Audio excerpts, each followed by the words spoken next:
코로나 장기화를 넘어서서 이제는 일상화라는 그러한 용어가 우리에게 다가오고 있는 이 현실 앞에서 참 많은 스트레스를 경험하게 됩니다. 이 현실 앞에서 또한 여러 가지 감정들이 우리에게 생겨나는데 누구나 예외 없이 이런 것들을 요즘은 이렇게 표현한다 그러죠. 코로나 블루, 코로나 레드, 코로나 블랙. 이러한 명칭들을 붙여가면서 이 상황의 심각성을 표현하고 있다고 합니다. 근데 이런 용어들은 공식적인 의학 진단 질병은 아니고 사회 현상에 따른 심리적 변화를 쉽게 이해하기 위해서 만들어낸 용어라고 합니다. 나는 지금 어느 상태인가 한번 가볍게 점검해 보시고 또 그에 따른 내 삶의 방향을 찾아 나갈 수 있는 대처 방안을 찾아갈 수 있는 하나의 조그만 기회가 되기를 바랍니다. 먼저 코로나 블루 단계가 있습니다. 코로나의 장기화로 일상에 큰 변화가 닥치면서 생긴 우울감이나 무기력증을 뜻한다고 하죠. 이 코로나 블루 증상이 어떻게 나타나느냐? 혹시 나는 거기에 해당하지 않는지 한번 살펴보시기 바랍니다. 실내에 머무르면서 생기는 답답함, 또한 코로나에 감염될 수 있다라는 불안감, 작은 증상에도 걱정하는 두려움, 활동 제약으로 느끼는 무기력증, 정보와 뉴스에 대한 과도한 집착, 주변 사람들에 대한 경계심 증가, 증명되지 않는 민간요법 맹신 등 이런 것들이 코로나 블루 증상이라고 합니다. 저도 이 블루에 해당하는 요인들이 좀 있는 것 같긴 합니다. 이보다 좀 더 심해지면 코로나 레드, 빨간 단계라고 하죠. 코로나 블루의 증상을 넘어서서 이제는 억울함과 분노의 감정을 이것이 표현되기 시작합니다. 증상으로는 방역 수칙 시키는 대로 잘 했는데 왜 이런 일이 벌어지느냐라고 하는 그러한 분노의 감정, 또 왜 다른 사람들 때문에 내가 피해를 봐야 되는지라는 이러한 생각들, 또 더 넘어가서 왜 다른 사람들은 백신 접종을 안 하는지에 대한 분노를 표현하는 이러한 억울한 감정과 분노의 감정이 양분하는 그러한 상태가 코로나 레드 단계라고 하죠. 코로나 블랙은 공포나 분노의 감정을 넘어서서 심한 절망감과 무기력함을 경험하게 되는 경우라고 할 수 있습니다. 더 이상 삶 자체의 의욕도 없어지고 심각해지면 자살까지 생각하는 단계라고 합니다. 의학적으로도 이 상태는 심한 우울증 상태에 해당된다고 하면서 즉각적인 의학적 도움이 필요한 상태라는 것이죠.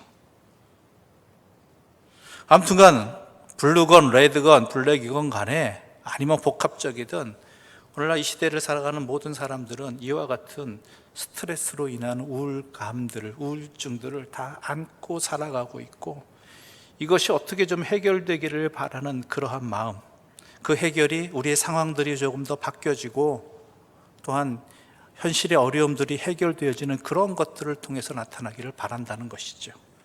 근데 문제는 산 넘어 산이라고 해서 하나 해결되면 또 다른 문제가 생기고 또 이 계속되어지는 문제가 언제 끝날지 모른다는 이런 것들이 우리로 하여금 참 힘들게 만드는 상황입니다. 그런 가운데 성경에 기록된 하나님의 사람들도 이러한 모습을 나타내는 경우가 있었습니다. 하나님께서 자기에게 사명을 주셨는데 그 사명으로 인해서 스트레스를 참 많이 받은, 감정의 기복이 심해지는 그러한 표현을, 상황들을 겪은 대표적인 사람이 오늘 우리가 읽은 성경 말씀의 주인공인 예레미야입니다. 예레미야서를 쭉 읽어보면요, 이 사람의 감정 기복이 얼마나 심한지, 그 감정 기복이 개인적인 것도 있겠지만은 상황으로 인해서, 여건으로 인해서 자기가 처해 있는 현실 앞에서 하나님 말씀대로 살자고 하자니, 하나님 말씀대로 사명을 감당하고자 하자니 이게 참 힘든, 이러한 것들 때문에 굉장히 많이 스트레스 받고 있는 모습입니다. 특히 이스라엘의 지금 현재의 상황, 멸망의 상황뿐만 아니라 이 상황 속에서 예레미야가 이스라엘 백성들을 향해서 전해야 되는 하나님의 말씀은요, 쓴소리라고 이야기합니다. 쓴소리. 그 말씀이 하도 쓰고 부담이 되어서 사람들은 아예 하나님의 말씀인데 듣고 싶어 하질 않아요. 얼마나 불편하고 짐이 되었는지 그 말씀을 전하는 예레미야조차도, 그 자신조차도 싫어했다라고 그런 기록들이 나와 있습니다. 사람들은 대놓고 말합니다. 참 부담되는 하나님의 말씀이라고. 주님의 말씀이 위로가 되고 은혜가 되지 않고 불편하고 짐이 된다고 대놓고 이야기하는 정도예요. 그렇지 않아도 고달프고 막막한 세상에서 살아가기 힘든데 주님의 말씀마저도 부담이 된다는 것, 이것이 너무 싫다라는 것이죠.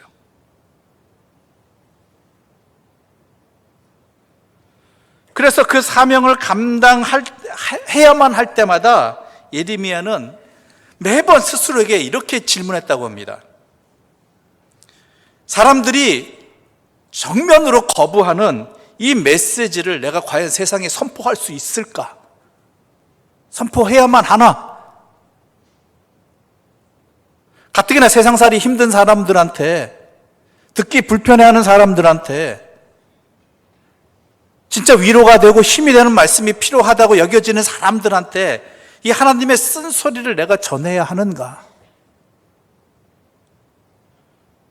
게다가 이러한 하나님의 말씀 앞에서 고민하고, 또한 사람들의 반응 앞에서, 또한 자기 스스로조차도 여기에 흔들려버리는 내 자신은 이 사역과 이 사명에 과연 내가 합당한가?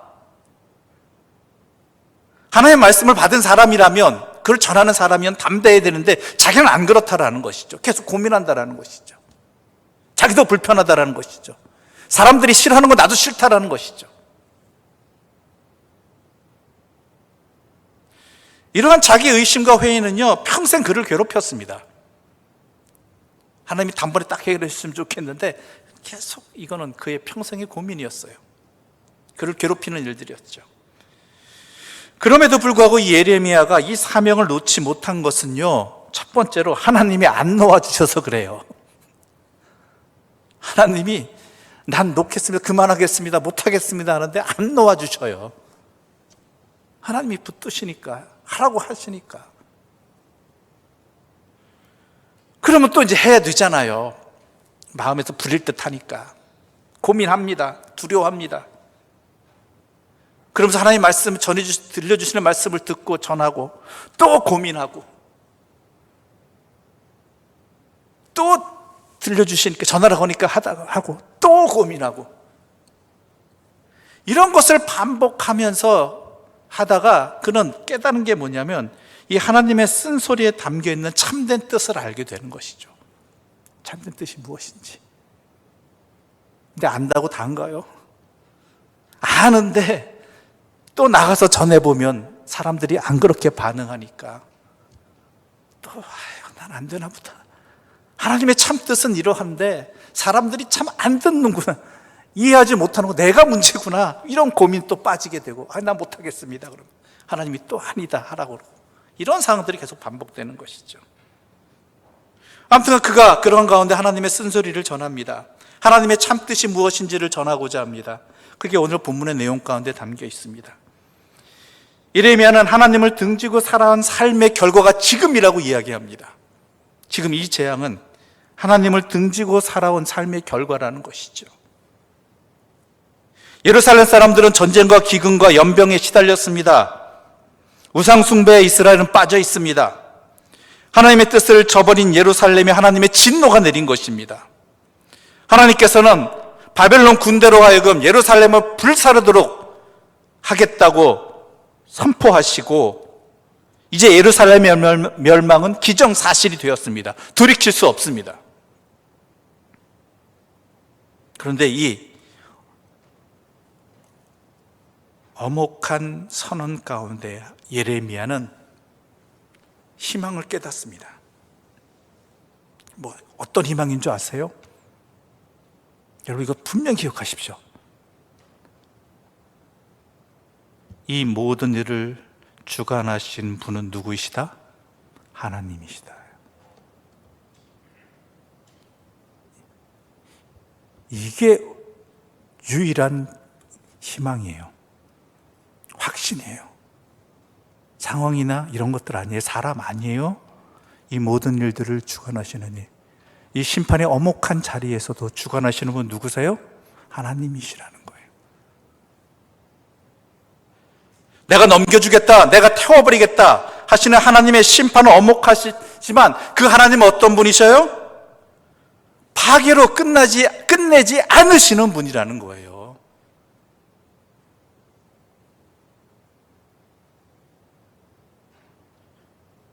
이게 분명히 우리에게 그 어떠한 상황에서도 그 어떠한 어려움에서도 내 삶을 주관하신 분은 하나님이시다는 이 사실이 우리에게 확실한 소망의 근거가 되어야 되는 거예요. 다른 게 아니에요. 하나님이시다. 이 세상을 창조하시고 다스리시고 또한 나를 택해 주시고 나와 영원히 함께 하시고자 하시는 그 하나님이 이 세상을 주관하고 계시다라는 것, 모든 것들을 주관하고 계시다. 그것이 우리에게 이 예레미야에게 있어서도 이스라엘 백성에게 있어도 확실한 희망이 되는 거예요. 이 상황 속에서도. 이 믿음을 잘 드러낸 이야기가 예레미야 이야기가 32장에 나타납니다. 이 당시는 국가적 재난이 닥쳤을 때입니다. 예레미야를 둘러싸고 있는 세상이 무너져 내리고 있습니다. 예루살렘 성은 포위되었습니다. 파멸 직전에 있습니다. 그리고 예레미야 자신도 어때요? 감옥에 갇혀 있는 상태예요. 그런데 이 예레미야에게 숙부인 샬롬의 아들 하나멜이 찾아옵니다. 그러면서 하는 말이 뭐라 그러냐면 예레미야에게 아나돗에 있는 자기 땅을 사라는 것입니다.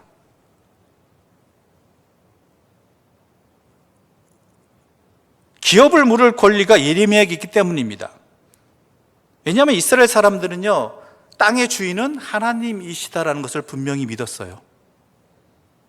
그래서 자기들이 지금 살고 있는 땅은 하나님께서 각 지파에게 분배해 주신 것이라는 것이죠.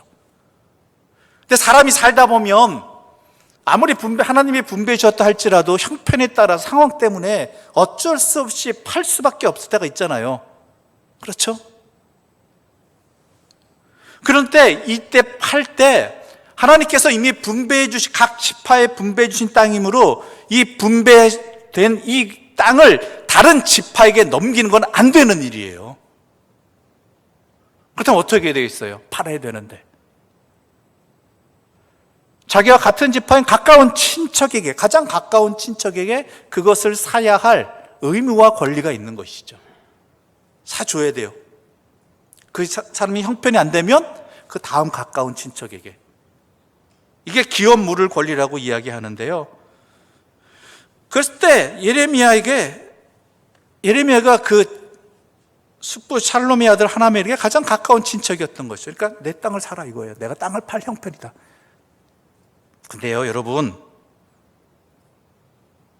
지금 나라가 다 망해서 어떻게 될지 모르는 상황인데 그 땅 사는 게, 아니, 파는 사람도 참 못된 사람이죠. 지금 나라가 멸망이 생겼어요. 땅의 주인이 바뀌는 상황에 국가의 주인이 바뀌어버리니까, 왕이 바뀌어버리니까. 그런 상황 속에서 내 땅 사라고 예레미야에게 얘기하는 이 친척이나 또한 그 땅을 사야만 하는 예레미야나 이게 무슨 의미가 있겠습니까? 아니, 그 사람은 나쁜 사람이죠. 솔직히 얘기해서.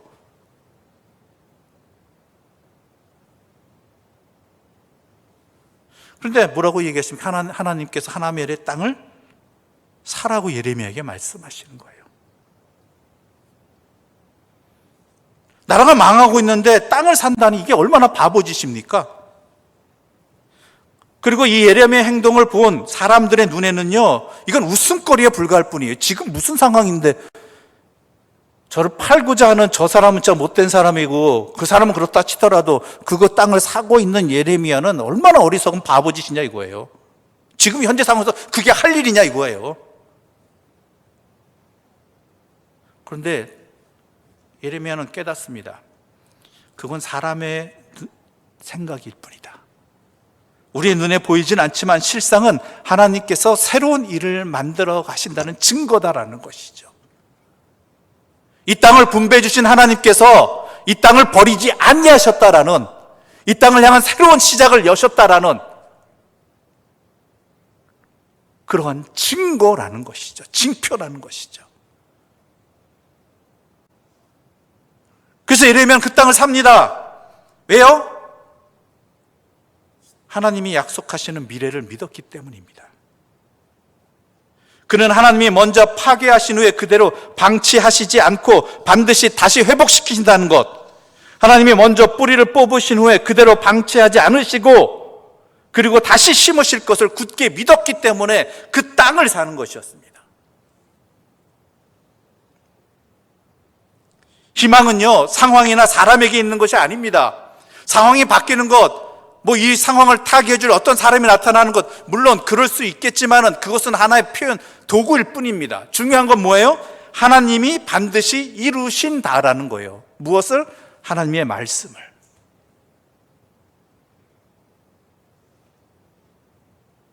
현재 눈으로 볼 때 전혀 불가능한 상황처럼 보인다 할지라도 하나님께서는 반드시 그 뜻을 이루신다는 그 확신 위에 희망은 작동되어지는 것입니다. 하나님 바라본 거예요. 하나님의 뜻을 깨달은 거예요. 오늘 본문 31절부터 34절의 말씀 우리 함께 천천히 읽어보도록 하겠습니다. 소리 맞춰 읽어보도록 하겠습니다. 31절부터 34절입니다. 여호와의 말씀이니라. 보라, 날이 이르리니 내가 이스라엘 집과 유다 집에 새 언약을 맺으리라. 이 언약은 내가 그들의 조상들의 손을 잡고 애굽 땅에서 인도하여 내던 날에 맺은 것과 같지 아니할 것은, 내가 그들의 남편이 되었어도 그들이 내 언약을 깨뜨렸음이라. 여호와의 말씀이니라. 그러나 그 날 후에 내가 이스라엘 집과 맺을 언약은 이러하니 곧 내가 나의 법을 그들의 속에 두며 그들의 마음에 기록하여 나는 그들의 하나님이 되고 그들은 내 백성이 될 것이라. 여호와의 말씀이니라. 그들이 다시는 각기 이웃과 형제를 가르쳐 이르기를 너는 여호와를 알라 하지 아니하리니, 이는 작은 자로부터 큰 자까지 다 나를 알기 때문이라. 내가 그들의 악행을 사하고 다시는 그 죄를 기억하지 아니하리라. 여호와의 말씀이니라. 아멘. 옛 언약 아래에서 이스라엘은 깨어졌습니다. 다시 회복될 수 없었습니다. 그래서 하나님께서는 새 언약을 우리와 맺어 주시겠다라는 것이죠. 이스라엘 백성들은 옛 언약을 파기했습니다. 왜 그 옛 언약을 깨뜨렸을까요? 여러분, 오해하지 마십시오. 착각하지 마십시오. 옛 언약이 본질적으로 열등하거나 나빠서가 아니라 언약의 당사자인 이스라엘이 그 언약을 지키고 싶어 하지 않았기 때문입니다. 그 언약을 우리에게 허락해 주신 하나님의 마음이 아니라 자신의 욕망과 자신의 마음에 사로잡혀서 살다 보니까 하나님께서 우리에게 맺어주신 그 언약의 말씀은 참 불편하고 참 지키기 싫은 것이 되어버린 것이죠. 내 마음대로 못하니까, 내 뜻대로 안 되니까. 세상의 욕망에 사로잡혀 있는 나에게 있어서 그거는 걸림돌이 되어버리니까요. 세상의 눈으로 그것을 하나님의 말씀을 바라보니까 하나님의 마음으로 바라보는 것이 아니라 세상의 마음으로 그것을 바라보니까 지키기 싫은 거예요. 못 지키는 게 아니라, 정확히 말하자면. 옛 언약의 문제가 아니라 문제는 약속을 지키지 못한 사람들에게 있다라는 것이죠.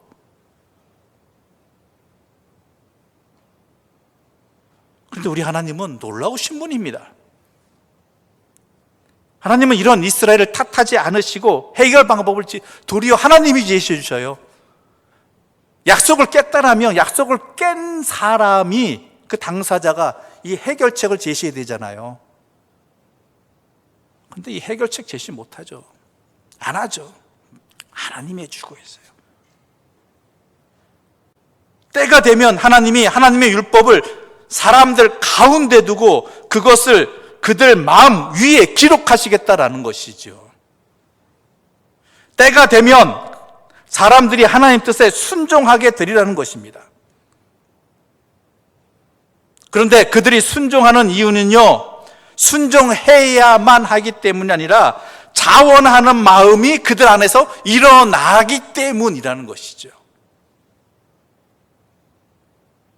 모든 사람들이 그들 마음 안에 하나님의 뜻을 알게 하실 뿐만 아니라 그 하나님의 뜻을 마음으로 알게 되는 기적이 일어나게 하시겠다라는 것입니다. 우리의 마음판에 새기신다는 건 우리 마음 안에 하나님의 마음을 깨닫고 뜻을 깨닫고 하나님의 마음으로 우리의 삶을 살아가게 하시겠다라는 것이죠. 그게 새 언약입니다.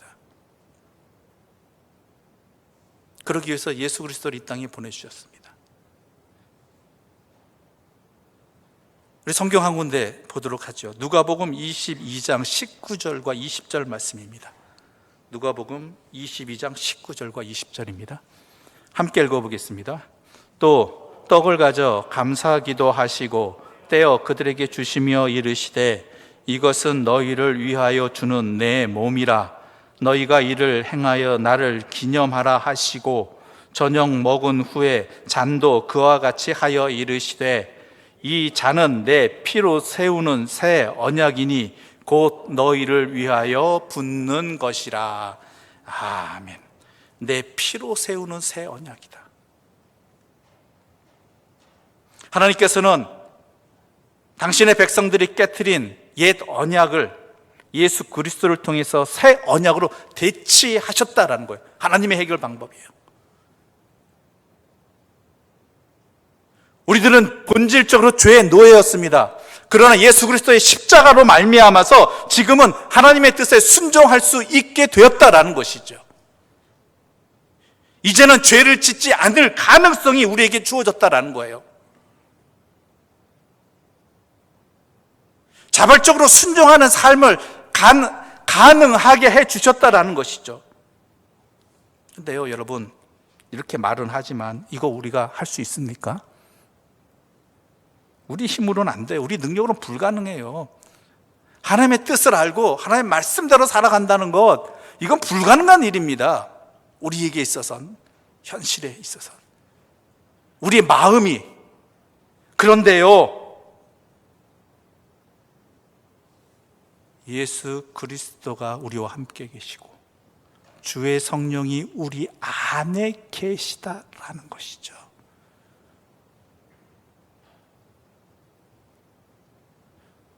그리스도를 통해서 하나님의 마음을 성령님께서 주시는 깨달음을 통해서 주의 마음을, 주의 뜻을 알게 해 주셨다라는 거예요. 그게 우리예요, 지금. 그게 새 언약의 백성이에요. 내 자신이 어떠한 존재인지, 어떠한 은혜를 입고 있는지, 내 중심에 무엇이 있는지 깨달아야 돼요. 그래서 우리가 성령 충만을 간구해야 되는 게 바로 여기 있는 거예요. 성령님은요, 부속품 아니에요. 어느 한 구석에 처박혀 있는 장식물 아니에요. 우리가 우리의 삶을 새 언약의 백성으로 예수 그리스도의 십자가의 보혈을 통해서 다시 회복되어진 새 언약의 백성으로 살아가기 위해서는 성령님께서, 하나님께서 우리 마음에 주신 그 성령님을 통해서 우리의 삶이 충만하게 되어 참된 깨달음을 얻고 그 말씀, 하나님의 마음으로 우리의 삶을 살아가게 되는 것, 이것이 새 언약의 백성이 살아야 될 모습이라는 것이죠.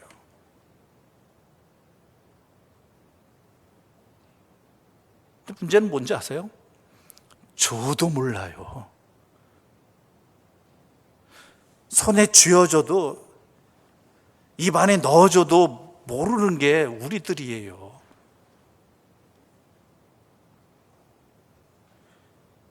이미 이루어진 일이에요. 근데 아직 온전히 이루어진 건 아니에요. 우리는 그리스도 안에서 그리스도를 통해 새로운 피조물이 되었습니다. 이걸 우리가 분명히 아느냐예요. 내 자신이 그러한 존재라는 것, 그런 은혜를 입었다는 것, 그런 능력을 주셨다는 것, 우리에게 가장 좋은 것, 그것을 주신 이가 무엇을 주셨다고요?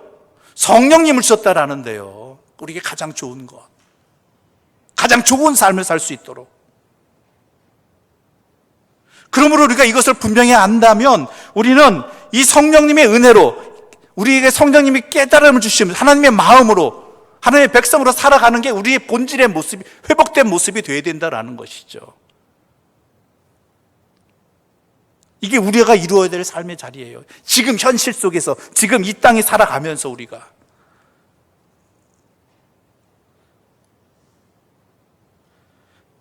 사순절 5번째 주일입니다. 우리에겐 여전한 현실에 암담함이 있습니다. 그런데 그 안에 살아가는 내 자신이 어떠한 존재를, 어떠한 은혜를 입었는지 좀 정확히 아는 시간이 돼야 돼요. 여전히 세상 사는 것과 다를 바 없는 그런 암흑 속에서 헤매는 무기력한 존재가 아니라는 거예요.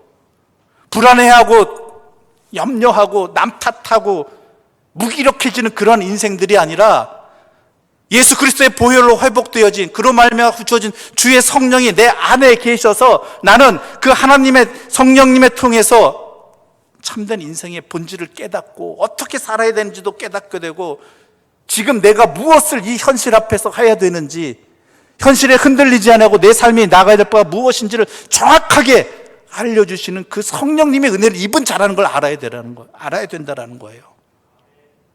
여러분 아세요? 여러분 그런 존재예요. 저도 그렇고. 우리가 마음이 딴 데가 있어서 그러죠.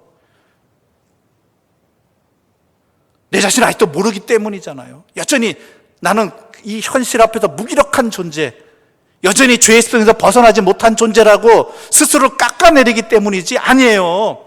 우리는 이미 그 은혜를 입은 자들이고 그 능력을 허락받은 자들이고 그렇게 살 수 있는 가능성이 열린 사람들이에요. 우리가 그런 존재라니까요. 그걸 다시 한번 확인하는 이 자리가 사순절 기간이 돼야 된다는 것이죠. 그래서 이 상황 속에서 내가 무엇을 해야 할지를 분명히 다시 한번 기억하고 회복해야 되는 시간이 이 자리예요.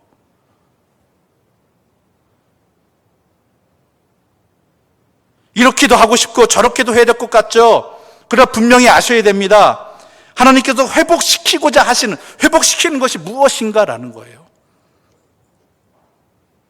상황에는 여건 아닙니다, 여러분. 새 언약의 백성들에게 허락해 주신 변화는요, 길은요, 예루살렘 성이 다시 회복되어지고 예루살렘 성전이 다시 화려하게 세워지고 이거 아니에요. 무엇이에요? 하나님의 말씀이 내 마음판에 새겨지고 하나님의 말씀대로 살아가는 것이 마치 너무나 당연하게, 누가 가르쳐 주지 않아도, 지키라고 말하지 않아도 너무나 당연하게 살아가지는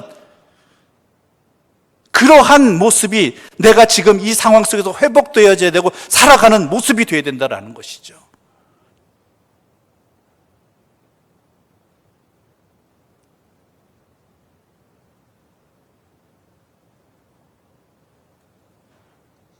지금 이 코로나19라는 상황 속에서 우리가 이 상황 속에서 어떻게 해야 되느냐, 무엇을 해야 되느냐, 여러분 길은 분명히 우리에게 성령님을 통해서 알려주고 계십니다. 말씀을 통해 알려주고 계세요. 내 자신이 먼저 하나님의 말씀 앞에 서라는 것입니다. 하나님의 마음을 깨닫고 하나님의 마음을 품고 하나님의 백성으로 살아가는 것, 나에게 있어서 하나님의 자리를 회복하는 것, 다른 무엇보다도 내 자신이 하나님의 말씀을 지키며 굳건히 살아가는 것, 그것이 지금 우리가 해야 할 일이라는 거예요. 우리에게 새로운 시작을 열어주시는 이는, 멸망의 자리를 새로운 시작으로 역사하시는 분은 오직 한 분, 하나님 한 분이십니다. 그 하나님께서 우리에게 말씀하십니다. 너는 내 앞에 서라. 이 상황 속에서 역사하시는 하나님이 이 모든 상황을 주관하신다고 믿는다면, 너는 나의 말씀, 나와의 언약의 관계를, 언약의 말씀을, 그 말씀대로 살아가는 백성이 되라. 하나님의 백성으로 살아라. 하나님을 하나님으로 모시고, 그것이 지금 하나님께서 회복시키시고자 하는, 나를 통해서 이루시고자 하는 그 모든 것이고, 그 시작이고, 그것을 통해서 하나님께서는 우리의 모든 것들을 회복시켜 주신다라는 거예요. 예루살렘 성이 회복되면 뭐해요? 성전의 그 화려한 것이 다시 재건축되면 뭐해요? 다 자기가 하나님 앞에 서 있지 않는데 또 반복되는 어리석음의 자리로 들어가는 것이잖아요. 이스라엘이 그랬잖아요. 우리는 그러지 말아야 된다는 거예요.